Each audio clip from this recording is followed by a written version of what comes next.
For their last family vacation, Eve's dad herded them all into the car and said to get comfortable. This trip could take a couple of hours, maybe more. They had snacks, cheese popcorn and cans of soda and barbecue potato chips. Eve's brother, Larry, and she sat in the back seat with their Boston Terrier, Risky. In the front seat, her dad turned the key to start the engine. He turned the ventilation to high and opened all the electric windows. Sitting next to him, Eve's future ex-stepmom, Tracy, said, "Hey, kids, listen to this." Tracy waved a government pamphlet called "It's Great to Emigrate." She flipped it open, bending the spine backward to crack it, and started to read out loud. "Your blood uses hemoglobin," she read, "to carry oxygen molecules from your lungs to the cells in your heart and brain." Maybe 6 months ago, everybody got this same pamphlet in the mail from the Surgeon General. Tracy slipped her feet out of her sandals and put her toes up on the dashboard. Still reading out loud, she said, "Hemoglobin actually prefers to bond with carbon monoxide," the way she talked, as if her tongue were too big. It was supposed to make her sound girly. Tracy read, "As you breathe car exhaust, more and more of your hemoglobin combines with carbon monoxide, becoming what's called carboxyhemoglobin." Larry was feeding cheese popcorn to Risky, getting the bright orange cheese powder all over the car seat between him and Eve.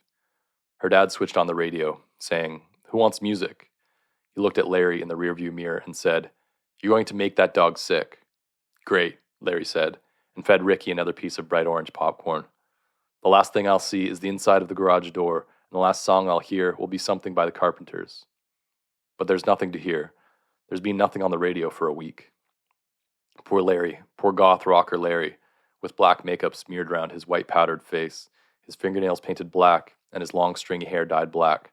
Compared to real people with their eyes pecked out by birds, real dead people with their lips peeling back from their big dead teeth, compared to real death, Larry could just be a really sad-faced clown. Poor Larry, he'd stayed in his room for days after the final Newsweek cover story. The headline, big and bold, it said, "It's hip to be dead." All those years of Larry and his band dressing like zombies or vampires in black velvet and dragging dirty shrouds, stomping around graveyards all night wrapped in rosary necklaces and capes, all that effort wasted. Now even soccer moms were emigrating, old church ladies were emigrating, lawyers wearing business suits were emigrating. The last issue of Time magazine, the cover story said, "Death is the new life."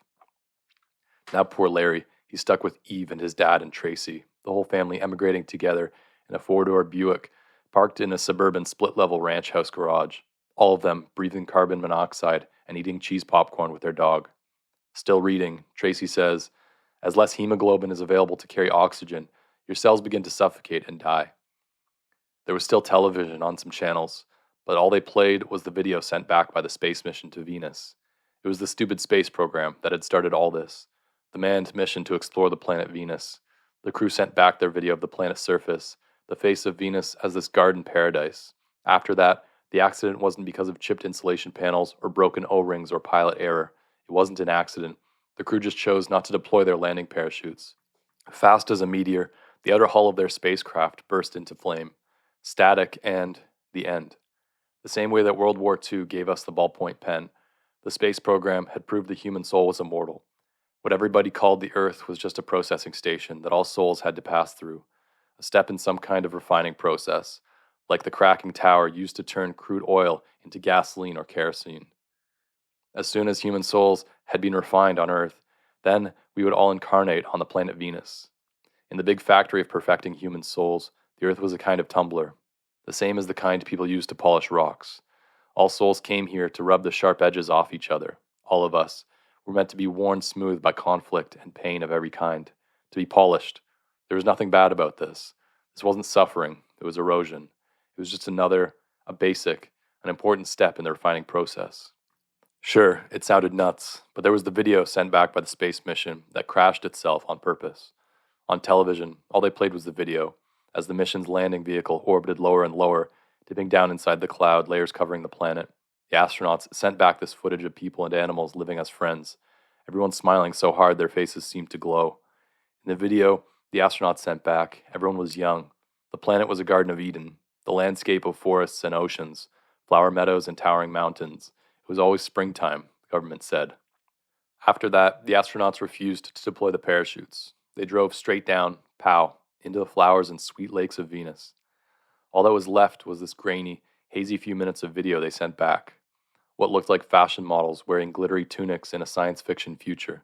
Men and women with long legs and hair, sprawled, eating grapes on the steps of marble temples. It was heaven, but with sex and booze and God's complete permission. It was a world where the 10 Commandments were party, party, party. Beginning with headache and nausea, Tracy reads from her government pamphlet, symptoms include a faster and faster pulse as your heart tries to get oxygen to your dying brain. Eve's brother, Larry, he never really adjusted to the idea of eternal life. Larry used to have this band called Wholesale Death Factory. He had this one groupie slut called Jessica. They used to tattoo each other with a sewing needle dipped in black ink. They were so cutting edge, Larry and Jessica, the very margin of the marginalized. Then death got to be so mainstream. Only it wasn't suicide anymore. Now it was called emigration. People's dead, rotting bodies aren't corpses, not anymore. The stinking, bloated piles of them, heaped around the base of each tall building, or poisoned and sprawled on bus-stop benches. Now these were called luggage. Just left behind luggage. The way people had always looked at New Year's Eve as some kind of line drawn in the sand. Some kind of new beginning that didn't ever really happen. That's how people saw emigration, but only if everyone emigrated. Here was actual proof of life after life. According to the government estimates, as many as 1,760,042 human souls were already freed and living a party lifestyle on the planet Venus. The rest of humanity would have to live on through a long series of lifetimes of suffering before they were refined enough to emigrate. Going around, eroding in the big rock tumbler. Then the government had its big brainstorm. If all of humanity died at once, then there would be no wombs and no way to reincarnate souls here on Earth. If humanity were extinct, then we'd all emigrate to Venus, enlightened or not. But if only one breeding couple was left behind, the birth of a child could call back a soul. From just a handful of people, the whole process could start again. Until a couple of days ago, you could watch on television as the emigration movement dealt with people who were still non-compliant. You could watch the backward populations that weren't enrolled in the movement. You could see them being forced to emigrate by the emigration assistance squads, dressed all in white, carrying clean white machine guns. Whole screaming villages, carpet bombed to relocate them to the next step in the process. Nobody was going to let a pack of Bible-waving hillbillies keep the rest of us here on dirty old planet Earth, the less than hip planet, not when we could all hurry up onto the next great step in our spiritual evolution. So the hillbillies were poisoned to save them. The African savages were nerve-gassed. The Chinese hordes were nuked. We'd pushed fluoride and literacy on them. We could push emigration. If just one hillbilly couple stayed behind, you could become their filthy, ignorant baby. If just one rice paddy band of third world tribesmen didn't emigrate, your precious soul could be called back to live swatting flies and eating spoiled mush studded with brown rat turds under the sweating hot Asian sun. And yes, sure, this was a gamble, getting everyone to Venus, together. But now that death was dead, humanity really had nothing to lose. That was the headline on the last issue of the New York Times. Death is dead. USA Today called it the death of death. Death has been debunked, like Santa Claus or the Tooth Fairy. Now life was the only option. But now it felt like an endless, eternal, perpetual trap. Larry and his rocker slut, Jessica, had been planning to run away, hide out. Now that death had been co-opted by the mainstream, Larry and Jessica wanted to rebel by staying alive. They'd have a litter of kids. They'd fuck up the spiritual evolution of all humanity. But then Jessica's folks had spiked the milk in her breakfast cereal with ant poison. The end. After that, Larry went downtown every day to hunt for painkillers in the abandoned pharmacies. Taking Vicodins and breaking windows. Larry said that was enough enlightenment for him. All day, he'd be stealing cars and driving them through abandoned china shops, coming home stoned and dusted with the white talcum powder from exploded driver's side airbags. Larry said he wanted to make sure this world was good and used up before he moved on to the next one. As his little sister, Eve, told him, "Grow up." She told him Jessica wasn't the last slutty goth rocker chick in the world. And Larry had just looked at her, stoned and blinking in slow motion. And he'd said, "Yeah, Eve. Jessie pretty much was." Poor Larry. That's why, when their dad said to pile into the car, Larry only shrugged and climbed in. He got in the back seat, carrying Risky, their Boston Terrier. He didn't bother to fasten his seatbelt. They weren't going anywhere. Not anywhere physical. He was the New Age spiritual equivalent of any fix-all idea, from the metric system to the euro, to polio vaccinations, Christianity, reflexology, Esperanto. And it couldn't have come at a better time in history. Pollution, overpopulation, disease, war, political corruption, sexual perversion, murder, and drug addiction. Maybe they weren't any worse than they'd been in the past, but now we had television carping about them, a constant reminder, a culture of complaint, of bitch, bitch, bitch. Most people would never admit it, but they'd been bitching since they were born. As soon as their head popped out into that bright delivery room light, nothing had been right, nothing had been as comfortable or felt so good. Just the effort it took to keep your stupid physical body alive, just the finding food and cooking it and dishwashing, the keeping warm and bathing and sleeping, the walking and bowel movements and ingrown hairs. It was all getting to be too much work. Sitting in the car, as the vents blow smoke in her face, Tracy reads. As your heart beats faster and faster, your eyes close. You lose consciousness and black out. Eve's dad and Tracy, they'd met at the gym and started doing couples bodybuilding. They won a contest, posing together, and got married to celebrate. The only reason we didn't emigrate months ago is they were still at their contest peak. Never had they looked so good, felt so strong. It broke their hearts to find out that having a body, even a body of ripped, defined muscle with only 2% body fat, was like riding a mule while the rest of humanity was zipping around in Learjets. It was smoke signals compared to cell phones. Most days, Tracy would still be pedaling her stationary bicycle, alone in the gym's big empty aerobics room, pedaling to disco music while she yelled encouragement to a spinning class not there anymore. In the weight room, Eve's dad would be lifting weights, but limited to machines or lighter free weights, since no one was around to spot him. Worse than that, there was nobody around for Dad and Tracy to compete against. Nobody for them to beat. Eve's dad used to tell this joke. How many bodybuilders does it take to screw in a light bulb? It takes 4. One bodybuilder to screw in the bulb, and 3 others to watch and say, really, dude, you look huge. With her dad and Tracy, it took hundreds of people applauding, watching them up on stage, pose and flex. Still, you couldn't deny it. No matter how perfected with vitamins and collagen and silicone, the human body was obsolete. What's funny is, the other thing Eve's dad used to say was, if everyone jumped off a bridge, would you do it, too? Experts advised this was the only point in history when we could make mass emigration happen. We needed the space program to give us proof of the next life. We needed the mass media to take this proof around the world. We needed our weapons of mass destruction to ensure full compliance. If there were any future generations, they wouldn't know what we knew. They wouldn't have the tools we had to make this happen. They'd just live their horrible, miserable physical lives, eating rat turds, ignorant that we could all live in pleasure on Venus. Of course, a lot of people pushed to just nuclear blast the non-compliant, but vaporizing every little tribal island in the South Pacific that left our missile silos empty. The radiation didn't migrate the way you would hope. A nuclear winter settled over Australia, only for a couple months. Rain fell, and there was a huge fish die-off, but the weather and the tides had a shitty way of cleaning up our poisoned mess. All this emigration potentially wasted, since Australia was 100% compliant in the first 6 months. All of our nerve gas and deadly viruses, all our nuclear and conventional bombs, they were all a disappointment. We weren't even close to erasing humanity. People hunkered in caves. People roamed on camels over vast, empty deserts. Any of these stupid, backward people could fuck. A sperm meets an egg, and your soul gets sucked back to live another tedious lifetime eating, sleeping, getting sunburned. On Earth, planet hurt, planet conflict, planet pain. For the emigration assistance squads, with their clean white machine guns, the top A priority targets were non-compliant females between the ages of 14 and 35. All other females were top B priority targets for assistance. All non-compliant males were top C priority. If bullets were running out, a white-suited team might leave a whole village of men and old women alive to grow old and emigrate naturally. Tracy always worried about being a top A priority target, about getting machine gunned on her way to the gym. Most of the squads were in the countryside or the mountains, places where backward, baby-having people might hide. The stupidest, stupid people could completely sidetrack your spiritual evolution. It just wasn't fair. Everybody else, millions of souls, they were already at the party. On the Venus video, you could catch the faces of famous people who'd suffered enough on Earth and didn't have to come back for another life. You'd see Grace Kelly and Jim Morrison, Jackie Kennedy and John Lennon, Kurt Cobain. Those were ones Eve could recognize. They were all at the party, looking young and happy, forever.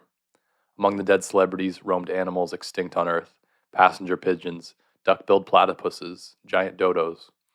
On the television news, big-name celebrities were applauded the moment they emigrated.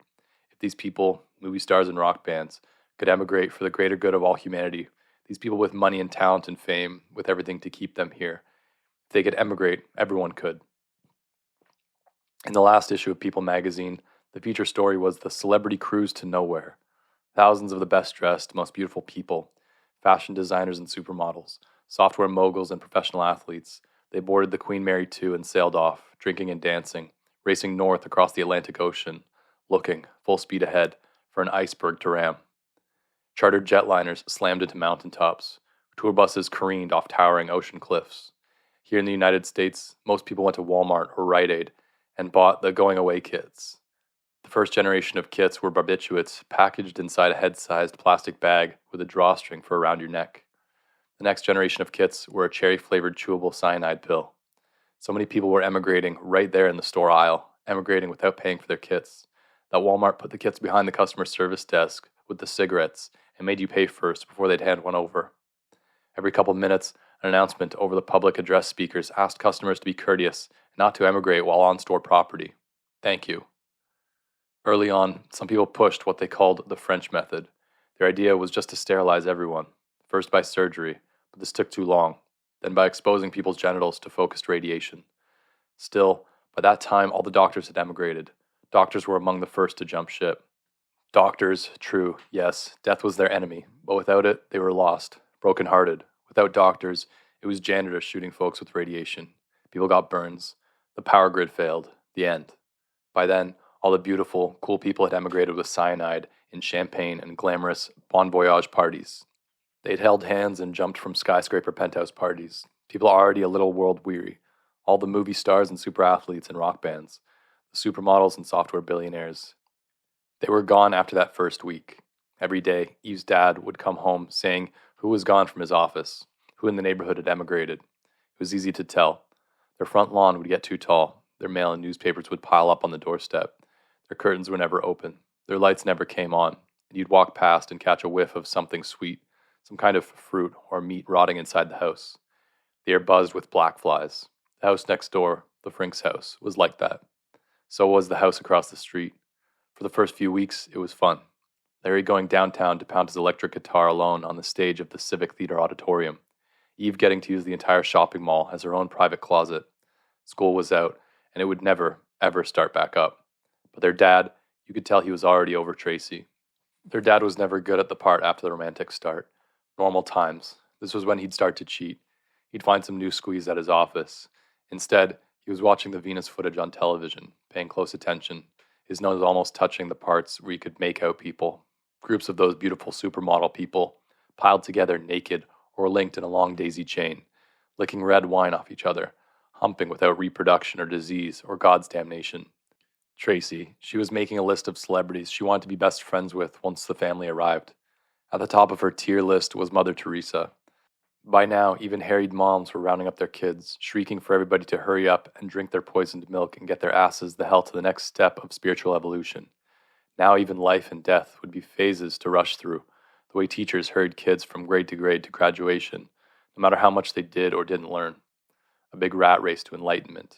In the car now, her voice getting deep and rough from breathing the smoke, Tracy reads, as the cells of your heart valves begin to die, the two halves, called ventricles, get sloppy, pumping less and less blood through your body. She coughs and reads, without blood, your brain stops functioning. Within minutes, you'll emigrate. And Tracy shuts the pamphlet. The end. Eve's dad says, goodbye, planet Earth. And the Boston Terrier, Risky, barfs up cheese popcorn all over the back seat. The smell of dog barf and the sound of Risky gobbling it up are even worse than the carbon monoxide. Larry looks at his sister, the black makeup smeared around his eyes blinking in slow motion. He says, Eve, take your dog outside to puke. In case the family's gone when she gets back, her dad says there's a going-away kit on the counter in the kitchen. He tells Eve not to hang around too long. They'll be waiting for her at the big party. Eve's future ex-stepmom says, don't hold the door open and let out any smoke. Tracy says, I want to emigrate, not just be brain damaged. Too late, Eve says, and tugs the dog outside to the backyard. There, the sun is still shining. Birds build nests, too dumb to know this planet is out of fashion. Bees crawl around inside the open roses, not knowing their whole reality is obsolete. In the kitchen, on the counter next to the sink, is a going-away kit, the plastic blister card of cyanide pills. It was a new flavor, lemon, a family pack. Printed on the cardboard backing is a little cartoon. It shows an empty stomach. A clock face counts off 3 minutes. And then your cartoon soul would wake up in a world of pleasure and comfort. The next planet, evolved. Eve punches one out, a bright yellow pill printed with a smiling happy face in red. It didn't matter if they'd used that toxic kind of red dye. Eve punches out all the pills, all 8. She takes into the bathroom and flushes down the toilet. The car's still running inside the garage. Through a window, standing on a lawn chair, Eve can see the head slumped inside. Her dad, her future ex-stepmom, her brother. In the backyard, Risky is nosing at the crack under the garage door, sniffing the fumes from inside. Eve tells him no. She calls him back away from the house, back into the sunshine. There, with the neighborhood quiet except for the birds, the buzz of the bees, the backyard already looks messy and needs mowing. With no roar of lawnmowers and airplanes and motorcycles, the birds singing sound as loud as traffic used to be. After she lays down in the grass, Eve pulls up the bottom of her shirt and lets the sun warm her stomach. She closes her eyes and rubs the fingertips of one hand in slow circles around her belly button. Risky barks, once, twice, and a voice says, "Hey." A face sticks over the fence from the backyard next door. Blonde hair and pink pimples. A kid named Adam from school. From before all the schools shut down. Adam's fingers grip the top edge of the wood fence, and he pulls himself up until both elbows rest along the top. His chin hooked on his 2 hands. Adam says, "Did you hear about your brother's girlfriend?" Eve shuts her eyes and says, "This sounds weird, but I really missed death." Adam kicks a leg sideways to hook his foot over the fence. He says, "Your folks emigrate yet?" In the garage, the car's engine coughs and misses a beat on one cylinder. A ventricle gets sloppy. Inside the window glass, the garage air is shifting gray clouds of smoke. The engine misses again and goes quiet. Nothing inside moves. Eve's family, now they're just their own left-behind luggage. And, spread out in the sunshine, feeling her skin turn tight and red, Eve says, "Poor Larry," still rubbing circles around her belly button. Risky goes to stand next to the fence, looking up, as Adam hauls one leg, then the other over the top, then jumps down into the yard. Adam stoops to pet the dog. Scratching under the dog's chin, Adam says, "Did you tell them we're pregnant?" And Eve, she doesn't say anything. She doesn't open her eyes. Adam says, "If we get the whole human race started again, our folks will be so pissed." The sun is almost straight overhead. What sounds like cars is just wind blowing through the empty neighborhood. Material possessions are obsolete. Money is useless. Status is pointless. It would be summer for another 3 months, and there was a whole world of canned food to eat. That's if the immigration assistance squad didn't machine gun her for noncompliance. Top A priority target that she is. The end. Eve opens her eyes and looks at the white dot near the blue horizon. The morning star, Venus. "If I have this baby," Eve says, "I hope it's going to be..." "Tracy,"